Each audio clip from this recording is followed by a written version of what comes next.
I'm wrong. Okay, Chapter 3, Episode 14. Sally met the woman who seemed to be their boss, or agent, at an Italian cafe in the old part of Frankfurt. Hi, Sally. Hi, Daisy. You and Billy work good together. Thanks. Billy does most of the work.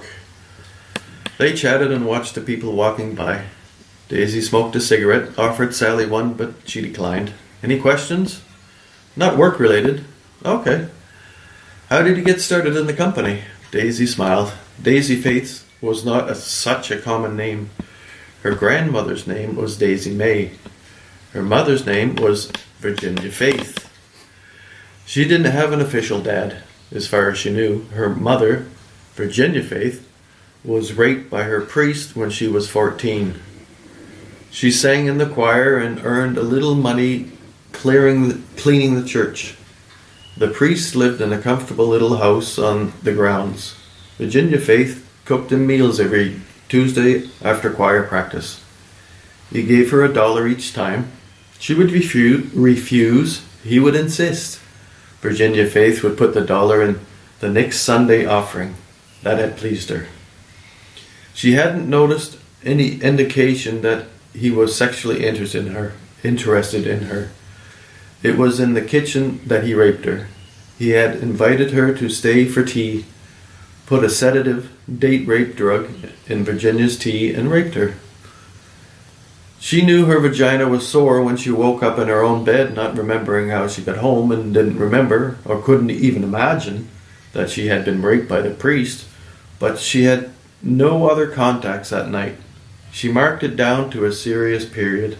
She didn't get one after that. She wasn't so naive as to think it was Immaculate Conception. She didn't even think that was the story with the Holy Mother. People asked her who the father was. She didn't know, she always proclaimed. They didn't believe her. Some of the more believing members of the church actually speculated Immaculate Conception. The doctors didn't.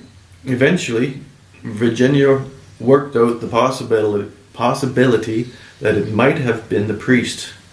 No one else had, to her memory, been near her vagina ever. When Daisy asked her about leaving the church and who was her daddy, she told her. Daisy was not pleased.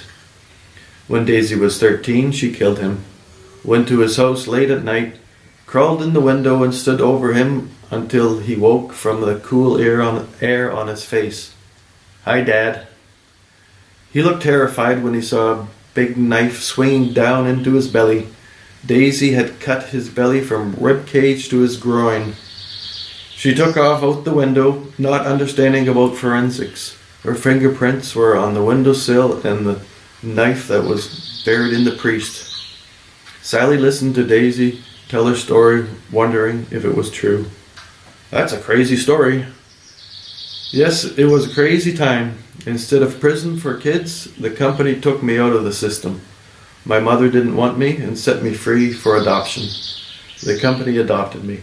I went to a place not much at all like the place you and Billy went to become what I am. That's right. Now you are administrative? Daisy laughed. She really liked Sally. She reminded her of her back then. Project director. I see. Billy and I are your project. No, yes, you are involved in the same project. I am directing you and the rest of the project. For now, I am the director. For now, your contact. Okay. Are there more people doing what I do? Not in this project. Billy loves Erapa. He keeps sticking most of our money into battery development companies. Not so much because he thinks it's, what's it called? Sally showed an exponential curve. Ah, yes, exponential. He wants to build smaller drones that can fly for hours. He needs better batteries. He won't need to wait long. I'll tell him. Good, Sally. You two have a little fun for 2 weeks and be in Brussels for your next assignment. Are you okay with that? Yes, my calendar is open. Daisy smiled and got up. You pay today. My pleasure. Sally thought she might get reprimanded because of the money they had gone through. The restaurants hadn't been too high end, but the hotels had been very pleasant. Daisy didn't even hint at money. It wasn't a subject.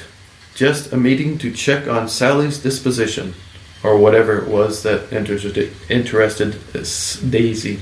Sally asked to pay the bill in not too bad German. The Italian owner smiled and answered in English. Everyone in Frankfurt could speak English. It was the language of business.